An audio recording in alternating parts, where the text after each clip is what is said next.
النهاردة بقى هنعمل كفتة الحاتي بطريقة حلوة جدا ومميزة جدا، وحقيقي حقيقي اكتر من روعة. كان طعمها جنان، ريحتها قلب البيت من حلاوتها.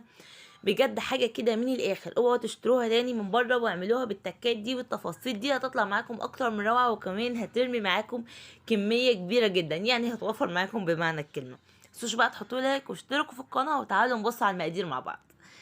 دي بقى لحمة انا جايباها من عند الجزار، هي حتة صغيرة ولكن هتعملي كمية كبيرة. زي ما انتم شايفين بتاعة الجزار بيفرمها فرم خشن او فرم كبير، وانا هنا بعيد على الفرم بتاعها عندي في البيت. الحتت البيضة اللي انتم شايفينها دي دهن. تمام. طبعا زي ما هتعملي كفتة او حواوشي لازم يبقى فيها دهن. هجيب الكبة بتاعتي وهفرم اللحمة دي. تمام. هديها كده فرمة لما نعمها خالص، علشان تبقى مهريه كده معايا يا بنات، اللي هي اقدر اصبعها واشكلها وما تفكش معايا. هحطها في الكبه بتاعتي كده وهفرمها وارجع لكم تاني. وده شكلها بعد ما فرمتها. شايفين عملت ازاي؟ شايفين الفرق بين دي وبين دي مهروسه خالص، اما دي لسه. هفضيها وهعمل الكميه التانية. الكميه دي يا بنات قليله مش كبيره على فكره، الكبه بتاعتي صغيره مش كبيره. وهفرم الكميه بتاعتي التانية. لو انت ما عندكيش كبه افضلي عجني فيها بايدك، ولو اني مش هتدي نفس النتيجه وهي بالكبه افضل بكتير. دي حاجه. الحاجه التانية يا بنات، لو انت مش عايزه تفرمي فيها بايدك كتير مفيش اي مشكله، ممكن تخلي الجزار يفرمها لك مرتين تلاتة او مرتين او تلاتة عشان تديكي النتيجه الحلوه. انا كده خلاص فرمت اللحمه بتاعتي. دي اول خطوه خالص هعملها. شايفين بالكم ناعمه ازاي؟ اهي. تبططيها بصوا ما فيهاش اي حاجه خالص. ودي باقي الكميه عشان كنت حطاها في طبق تاني عشان اقدر ان انا افرمها. هنيجي بقى للمكونات بتاعتي، وكلها سهله وبسيطه ومن البيت. دي بصلتين يا بنات حجم صغير. تمام. لو عايزه تكتري بصل اكتر من كده براحتك. وطماطمايه واحده بس حجمها حلو متوسط. ولو عايزه تخليها كبيره شويه مفيش اي مشكله، ولكن تفضلي ان انت تزودي بصل وما تزوديش طماطم، علشان الكفته بتاعتك يعني ما تبقاش اللي هي سايله منك، لا تبقى الكفته جامده. وده شكلها بعد ما طحنتها البصل مع الطماطم. هنزلهم. ومكون يا بنات مش هتصدقوا ان انا حطاه في الكفته بتاعت النهارده، ولكن انا لقيت الحاتي نفسه هو اللي قال لي على السر ده، وقال لي اللي هو بيعملها بكده، فانا طبعا لازم انفذ الطريقه زي ما قالها لي. رغيف عيش مبلول زي ما انتم شايفين كده. رغيف عيش مبلول. تقولي حاطه عيش مبلول؟ هقولك ايوه. بره بيعملوا كده مش بيستخدموا لحمه صافي ولا حاجه، احنا بس اللي بنشتري ومش عارفين. ووريتكم اهو، يعني شوفوا دايب عشان كده مش بيبان لنا واحنا بنشتريه. هعجن كل ده مع بعضه كده. ودلوقتي هقول لكم على البهارات اللي هنستخدمها. بس لازم تعجنيها كويس عشان العيش والبصل والطماطم واللحمه يدخلوا في بعض كويس جدا. لازم تعجنيها كويس جدا. والكفتة من الحاجات اللي ما ينفعش اعجنها بمعلقة ولا اسباتيولا ولا الكلام ده، لازم بايدك وتفضلي فرمي فيها كده علشان كلها تدخل معاكي وتبقى واحد. شلت بقى الحاجات اللي قدامي وهجيب بقى بهارات.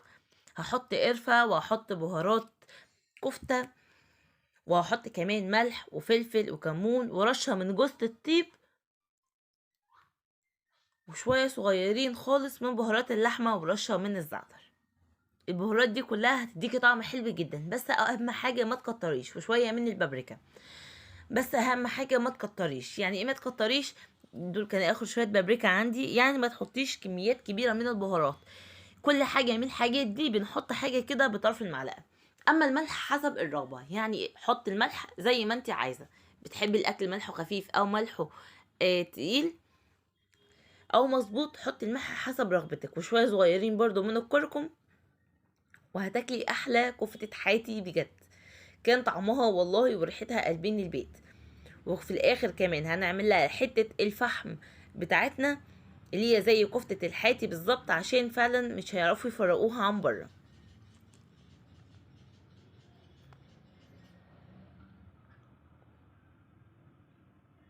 الملح حسب الرغبة، عشان كده انا ما قلتش تحطي قد ايه ملح. وهعجن الكلام ده كله تاني مع بعض عشان ادمج البهارات مع حتة اللحمة بتاعتي، عشان دلوقتي هبدأ اصبعها يا بنات واحطها في الصينية.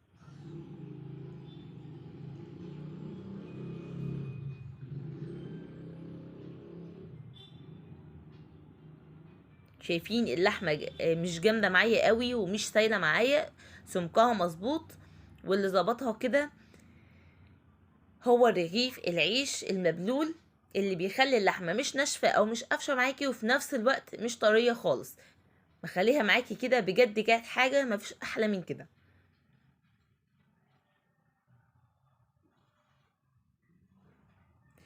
لو زودتي شوية من العيش، او لو زودتي ميه او نزل منك شويه ميه وانتي بتعصري العيش او ما عصرتوش كويس وحطيتيه على اللحمه، تعالجي الموضوع ده ازاي؟ هاتي شويه من البقسماط، يعني تقريبا كده من معلقتين ل3 معالق من بتوع الاكل بتوعنا العاديين، تمام، وحطيهم على العجينه، هيبقى ما حصلش اي حاجه خالص، وفي نفس الوقت مش هيبان. اهي بنات، وادي شكل الكفته بتاعتي، شايفين اهي، وهحطها في الصينيه. جميله جدا والله، كان مفيش احلى منها. انا هسيبها في التلاجة تقريبا كده ساعتين. لو انت مستعجله اشتغلي على طول، مش مستعجله سيبيها ساعتين. انا سبتها ساعتين، وارجع اصبعها واحطها في الصينيه وادخلها الفرن.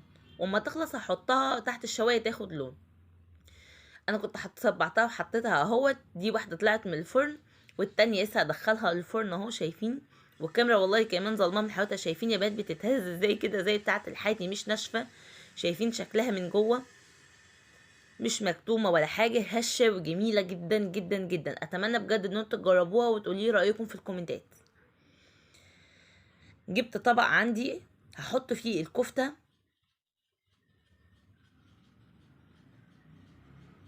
وحته الفويل اللي انا حطاها دي عشان احط فيها الفحمه.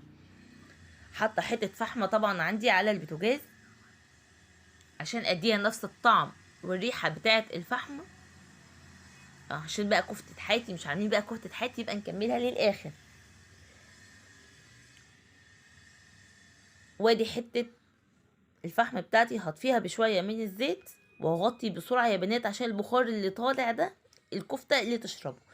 لما تشرب بقى هنسيبها كده حتى اما البخار ده يطفي خالص، يعني الدخنه دي كلها تروح خالص، هيبقى الكفته شربتها. وبعد ما شربتها هنرصها بقى في طبق التقديم بتاعنا.